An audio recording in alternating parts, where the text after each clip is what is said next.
Kadang dalam hiruk-pikuk dunia politik kita, ada momen ketika logika seperti tersingkir dari kursi cadangan. Bukan karena logika itu tidak berguna, bukan. Tapi karena sebagian orang sudah lebih senang memakai perasaan mereka. Perasaan, dugaan, atau bahkan kecurigaan-kecurigaan tanpa dasar sebagai pedoman utama. Di mana ini terjadi pada tuduhan ijazah palsu Pak Jokowi akhir-akhir ini. Sebuah isu lama yang terus diputar balik terutama oleh Rizmon Sianipar dan Roy Suryo CS yang getol mempersoalkan keaslian dokumen tersebut. Bukan sekali dua kali isu ini dihembuskan, tapi sudah berkali-kali, seperti lagu lama yang diputar ulang dengan volume lebih keras. Seolah jika diulang cukup sering, maka ia otomatis berubah menjadi sebuah kebenaran. Masalahnya, dunia tidak bekerja seperti itu. Kebenaran tidak muncul dari repetisi, melainkan dari verifikasi. Tapi ya begitulah, sebagian tuduhan yang mereka lempar itu bukanlah hasil riset ilmiah, bukan hasil audit dokumen, bukan kerja-kerja jurnalistik mendalam, melainkan kumpulan asumsi emosional yang terdengar meyakinkan hanya karena dinarasikan dengan begitu percaya diri. Padahal kalau ditelisik dengan akal sehat justru kelihatan betapa rapuhnya dasar-dasar tersebut. Mari kita bahas dari hal yang paling sederhana. Ketika sebuah tuduhan besar diajukan, beban pembuktiannya itu ada pada penuduh. Dan pembuktian itu harus memenuhi standar logika, fakta, dan bukti autentik. Bukan sekedar perasaan saya tidak enak misalnya. Sepertinya tidak cocok atau saya curiga saja. Tetapi dalam banyak kesempatan, pola yang muncul dari tudingan-tudingan pada ijazah Pak Jokowi justru berkisar pada analisis visual permukaan, tebakan, dan tafsiran personal. Contohnya apa? Contohnya ada yang mengklaim misalnya foto wisuda Pak Jokowi tampak aneh katanya. Anomali visual ini kemudian diperlakukan seperti bukti kriminal. Padahal kualitas foto lama, pencahayaannya buruk, hingga proses digitalisasi kan itu bisa membuat banyak hal terlihat janggal. Kita bicara soal foto era 80-an, bukan hasil kamera mirrorless zaman sekarang yang super tajam dan memang ya semua serba jelas. Namun dalam narasi yang mereka bangun, setiap blur atau bayangan itu kan dianggap sebagai sebuah tanda konspirasi besar. Disinilah akal sehat kita diuji.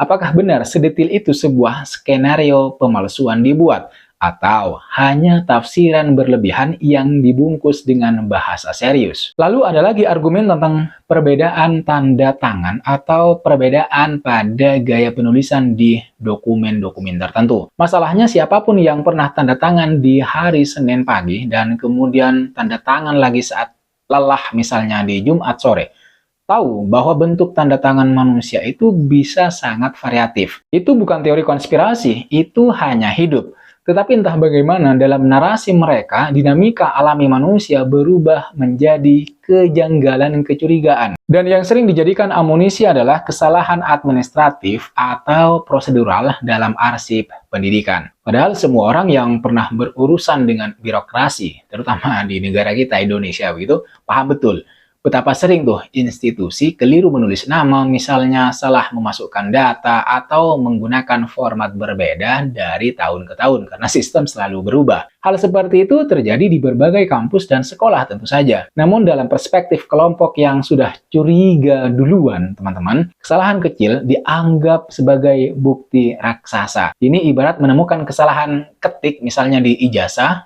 kita sendiri lalu mendadak menuduh sekolah memalsukannya. Yang ironis, ketika diminta bukti kuat, bukti yang benar-benar bisa diuji dengan standar akademik atau forensik dokumen misalnya, jawaban yang muncul seringkali berputar di lingkaran pendapat pribadi. Yang satu bilang, ini terasa janggal. Yang lain menambahkan sepertinya tidak cocok. Sementara sisanya menyimpulkan berarti ada yang disembunyikan. Logika lingkaran seperti ini tampak meyakinkan hanya bagi mereka yang memang ingin percaya. Seperti penonton film misteri dan memutuskan sejak awal siapa penjahatnya. Lalu memaksakan semua adegan untuk mendukung asumsi tersebut. Meskipun skrip aslinya tidak begitu. Dalam konteks ini, apa yang mereka bangun itu bukanlah kebenaran ilmiah atau kebenaran faktual, bukan hasil investigasi sistematis, bukan pula hasil riset yang terbuka, diuji, dan kemudian diverifikasi. Yang mereka bangun lebih mirip kebenaran emosional, sebuah istilah yang sering digunakan untuk menggambarkan sesuatu yang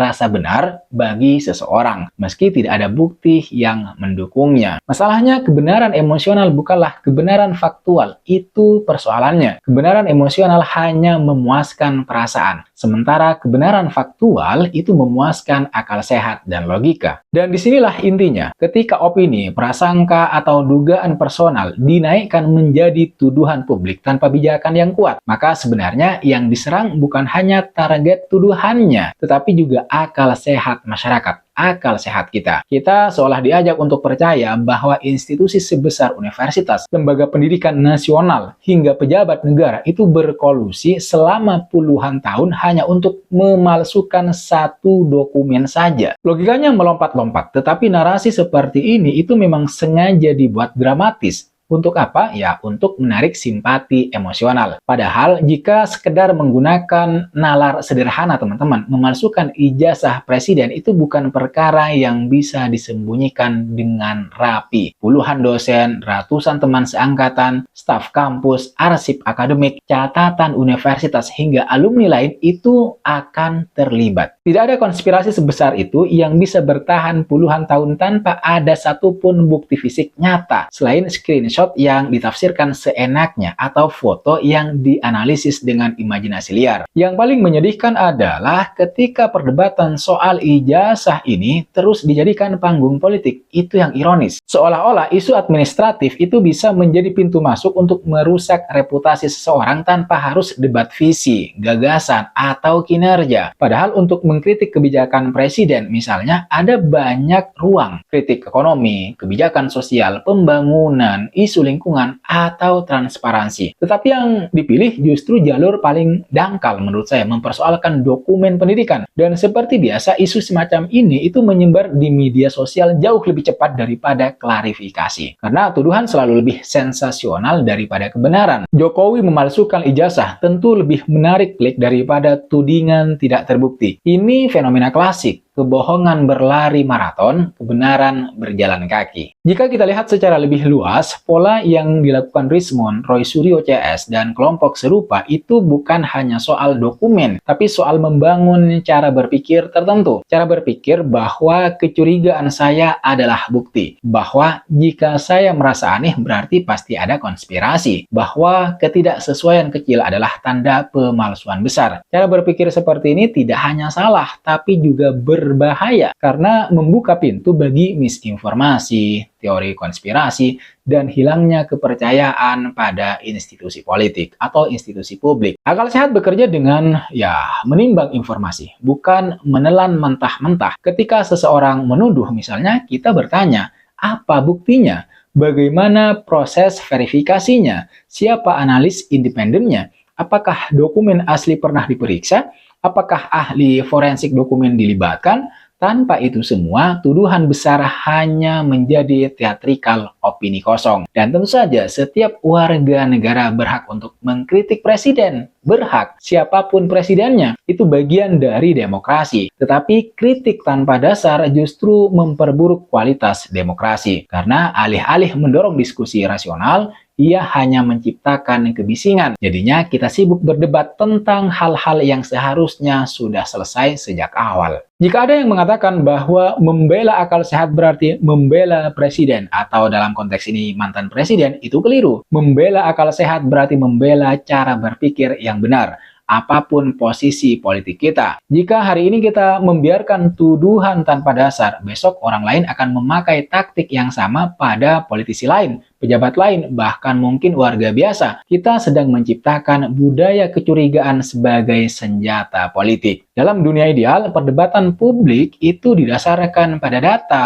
pada hasil penelitian, dokumen resmi, dan analisis kritis. Tapi dalam kenyataannya, perdebatan seringkali dipenuhi oleh suara-suara paling nyaring. Dan sayangnya, suara nyaring sering berasal dari mereka yang membawa isu sensasional, bukan isu substansial. Itulah sebab sebabnya meski berulang kali dibantah, diperjelas, diverifikasi, dan dibuktikan keabsahannya oleh institusi terkait, isu tentang ijazah Pak Jokowi ini tidak juga mati. Bukan karena ada bukti baru, bukan, tapi karena ada pasar untuk kecurigaan. Dan selama masih ada yang bersedia memakan rumor tanpa bertanya, narasi ini akan terus hidup. Namun, kita tidak harus ikut dalam arus itu. Kita bisa menempatkan diri sebagai orang yang berpikir, bukan hanya merespons emosi. Kita bisa menilai sebuah klaim bukan dari siapa yang mengatakan, tetapi dari bukti yang diajukan. Pada akhirnya, tudingan-tudingan yang diarahkan terhadap ijazah Pak Jokowi yang dikemas dengan sangat dramatis itu bukan hanya serangan terhadap satu orang, itu juga serangan terhadap akal sehat kita sebagai masyarakat. Karena tanpa sadar, kita diajak untuk kemudian menerima logika yang dibalik, bukan bukti yang menciptakan tuduhan, tetapi tuduhan yang dipaksakan untuk menciptakan bukti. Dan ketika cara berpikir seperti itu dibiarkan, berarti kita sedang kehilangan fondasi dasar bahwa kebenaran harus dicari,